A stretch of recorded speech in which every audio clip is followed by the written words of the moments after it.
Hello my dear students, I hope you people are fine.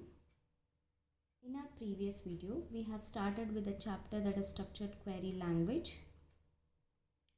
So we have also seen some of the terminologies like data, information and database. So we will just have a glance on those terminologies and then we will proceed with the furthermore concepts. So what is data? Data is collection of facts, figures, statistics that can be processed in order to produce the meaningful information out of it. Example, students scoring the marks is nothing but the fact. Say for example, students have scored 50. 50 is the fact. Wherein, what is information then? Information is nothing but the processed data that provides you certain meaningful information.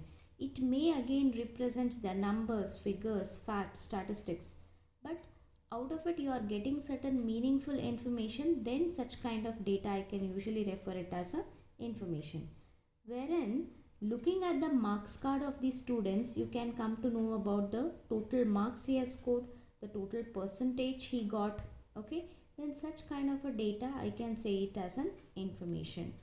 Okay, then we have discussed what is database. Database is nothing but it's a collection of logically related data that is organized in a way that can be easily accessed, managed and updated. So database is nothing but it's a collection of logically related data items. Logically related data items, I have given an example in a table called as student. Okay, we may have the n number of records. So those n number of records are all related with each other. Then such kind of data we can refer to as the logically related data items. But the huge number of data is being organized in a systematic way, then such kind of data we can usually refer to as the database. Okay, say for an example, if a school or the college is about 20 years old, we are maintained that data in the books in a systematic way, then I can say that it is a database. The same thing if you are storing into the computer system in a well manner organized way, then we can refer it to as a database. So therefore the database is a collection of logically related data that has been arranged in a systematic way which can be easily accessed, manipulated and updated. So usually in the database, the data will be stored in terms of files. Okay, like how manually we are storing the data in the books and all, same way in the computers. So in the database, usually the data will be stored in the files. So what exactly the files are? We have studied file is a basic unit of the storage in the computer system, wherein the file is again the large collection of related data. Okay, suppose if I have year wise, if I have stored the data in the computer system year wise, if I have stored, then we'll be having the different files for it. Okay, I can create the file for between 2017 to 2018 one file. Okay, again 2019-20 one file. So whenever as and when I need, I may access the particular file or the folder. Again in that we may have the student record list based upon the PCMB combination, based upon the statistics, based upon the computer science. So usually in the database, the data will be systematically stored in terms of the files. I hope you are able to understand. Next we have seen what is the table. Okay, table is nothing but they are the collection of data elements organized in terms of rows and columns. Isn't it this slide we have seen the table? Now here car sold is a table, student, course, class event, instructors. So all these are nothing but the tables wherein here the data elements are being stored in terms of rows and columns. Fine. Now this table can also be called as the relation. Table, other name for the table is nothing but relation. Actually informal ways we use the terminology as table, but formally related to the database management system, we need to, instead of using the word terminology as table, we need to use the terminology as relation. So we have the relation name here as student. We have the relation name as course, class, event, instructor. They are all the relation name. I can show you one slide. Now you can see here, what is the table name or the relation name here is the products. I hope you are able to understand, wherein the relation name is product. We can also call this one as table, right? So table is also called as the relation where the data is being stored in terms of rows and columns. Now next what is we have discussed is about rows. So rows are nothing but they are the rows or the records are the single entry in the table is called as the row or the record. A record in the table represents the set of related data. So you can see here all these are the rows. So how many rows we are having? 1, 2, 3, 4 rows we are having, which are also called as the records, and the rows can also called as the tuples. I hope you are able to understand. Then we have also discussed about the fields. What are the fields? Fields, each column is being identified by a distinct header called as the attributes or the field. Distinct header means what? Unique header. That means no two columns can have the same name. They are called as the attributes or the fields. Okay. Then next one new terminology we need to know is about the domain. Don't see all this not null and all, just concentrate what is domain. Domain is nothing but they are the set of values for an attribute in that particular column. Say for an example, for the column customer name we have Google, Amazon, Apple. These are all the domains. They are the set of the values given to an column name known as or the attribute known as the customer name. So these are the domain. The values which are being given to each and every column are said to be as domain. Now here active, inactive, these are the domain. They are the set of values they are given to the attribute known as the status. What is attribute? Attribute is nothing but the column. Okay, then here 1, 2, 3 again these are also the domain. So therefore domain is nothing but they are the set of values for an attribute in the particular column. Then we need to discuss about entity. What is entity? Entity is any object such as the table or the form. That means object is nothing but it is any real world entity. Okay, any place, person, thing that is having certain attributes. Attributes means what? Attributes means the columns. So entity is nothing but it is a table that is having the attributes can be said as the entity. Now here what is the entity?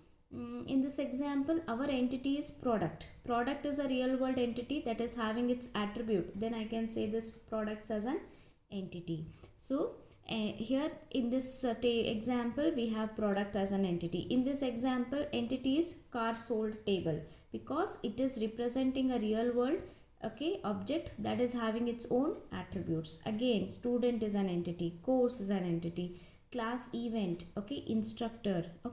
These are the different entities. These different entities can have the link. They can link to the another table. That means they can have the entity relationship between the another table. I can show you an example. Here look at the course table. In course table we have a course ID, and look at the class event table. I can also say the class event relation. In this also we are having the course ID, but they are having the same value. That means these two tables are sharing the same common column. So when they two different tables share the same column, then they are being related with each other. So I can say they have a entity relationship. I hope you are understanding. It's not that the tables cannot share with each other. They two tables can have they can be joined or they can be linked by having a common column between them. When they have the common column between them, then we can say there exists a link between the two tables, which can be called as an entity relationship. I hope you are able to understand. Yes? Okay. Now let us see what is the DBMS stands for. DBMS stands for actually Database Management System. So before I discuss with the DBMS, Just we shall see what exactly the database we have seen. So database is nothing but the needs of database we need to see. So we usually see the needs of database in the banking sector, railways and airlines, colleges and universities. Banking sectors, usually if I need to maintain the store the information regarding the customers, okay, regarding the accounts, regarding to the day-to-day transactions, well, and regarding to the banking transaction, whether it is related to the credit card, debit card transactions, okay, or any information that has to be related to the loans. If I need to store, then I have to have the database where huge amount of data can be easily stored and retrieved and manipulated as and when it is required.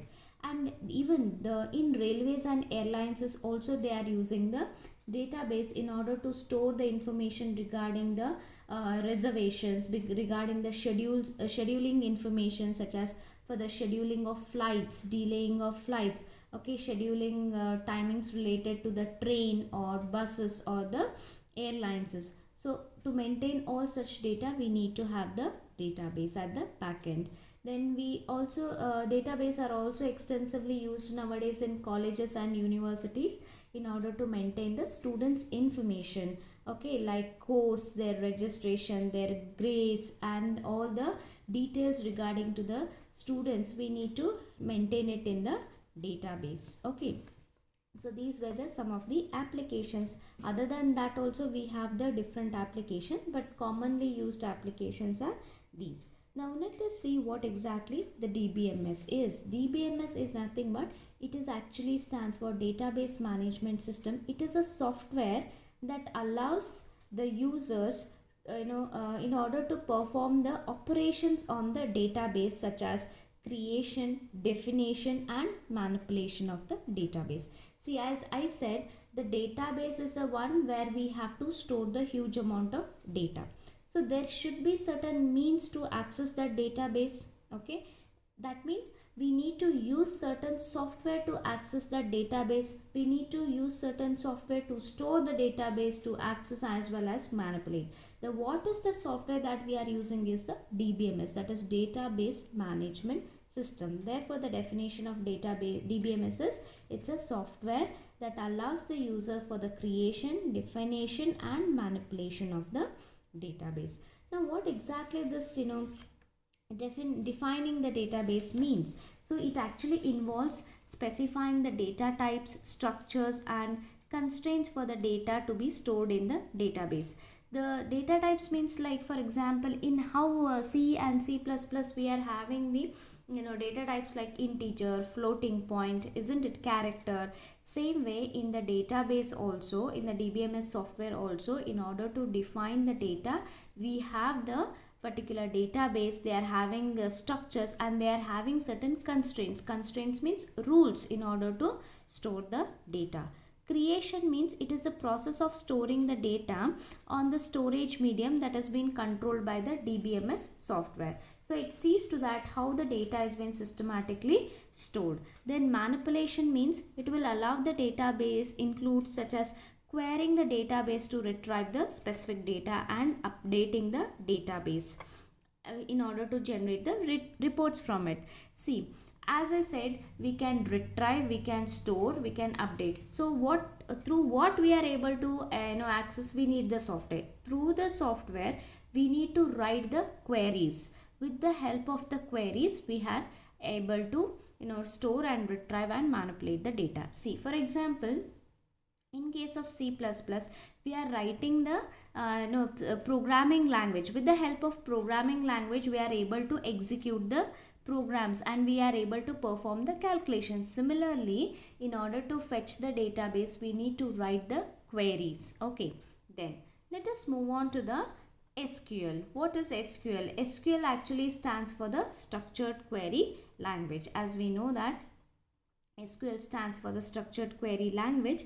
It is a database language for storing, manipulation and retrieving the data stored in the relational database. So DBMS is a software, but what the DBMS software is using, it is using the language known as the SQL.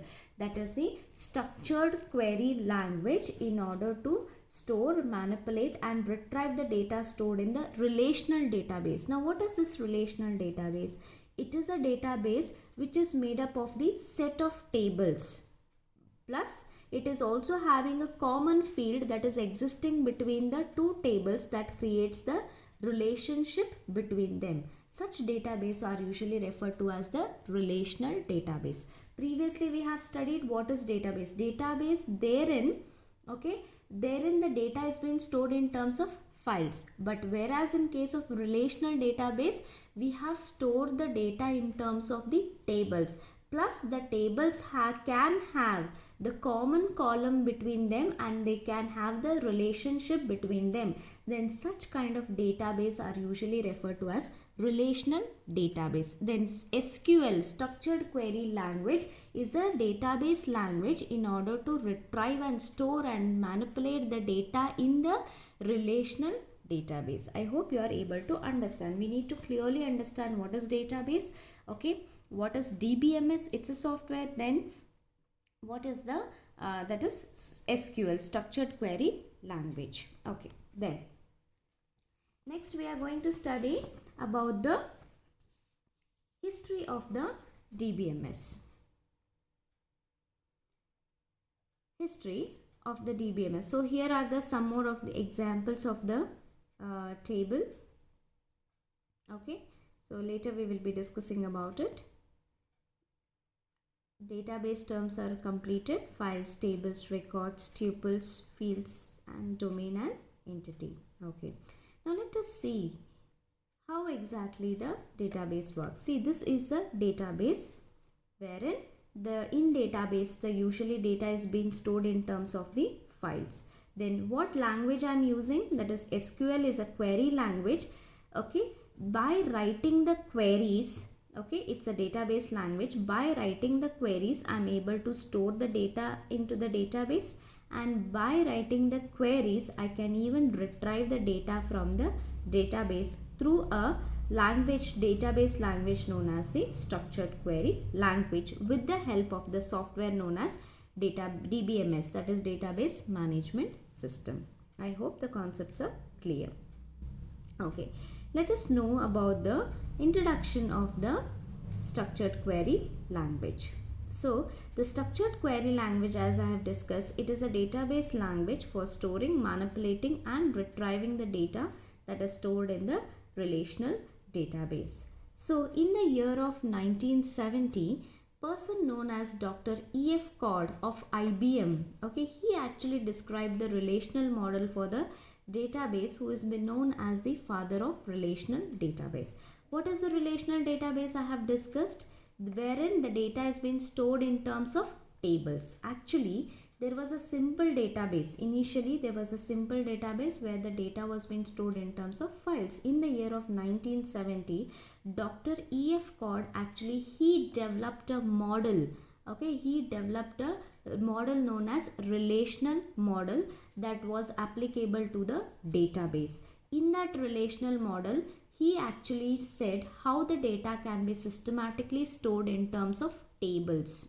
Understood? And how the tables can have the relationship with the another table. So that was being implemented in the database. Hence the database was being called as relational database, and therefore the Dr. E.F. Codd is being considered to be as the father of relational database. I hope you are able to understand. So E.F. Codd actually described the model known as relational model for the database, wherein he described that the data can be systematically stored in terms of tables, okay, and that can be easily retrieved, stored and manipulated. Hence he is being called as the father of relational database. I hope you are able to understand. And then in the year of 1974, actually the structured query language appeared.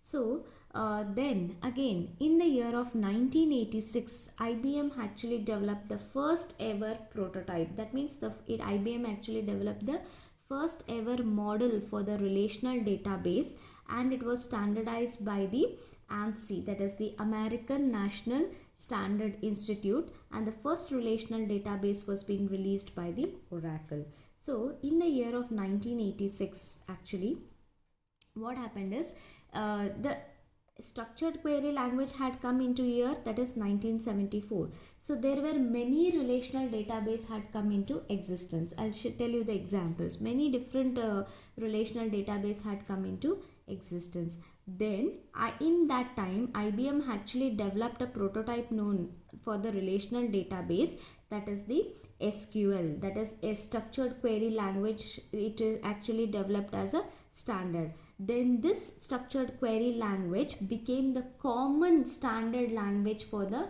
any relational database language, and it was being standardized by the ANSI, that is American National Standard Institute, and therefore the first ever relational database actually was being released by the Oracle. Okay. Actually, there are many different kinds of, I'll show you, there are many different kinds of, relational database. So all these are the different kinds of relational database. All these started using developing their own database language. Then it was becoming difficult for the programmers in order to deal with the database. Then they have to separately study the different kinds of database languages. In that case, then in the year of 1986, the structured query language made the standard database language for to handle the relational database, and it was being standardized by the ANSI. So this was all about the history of the SQL. Students, I hope your concepts are clear to you. So in our next video, with the further more concepts we will be discussing. Thank you students. Take care of yourself.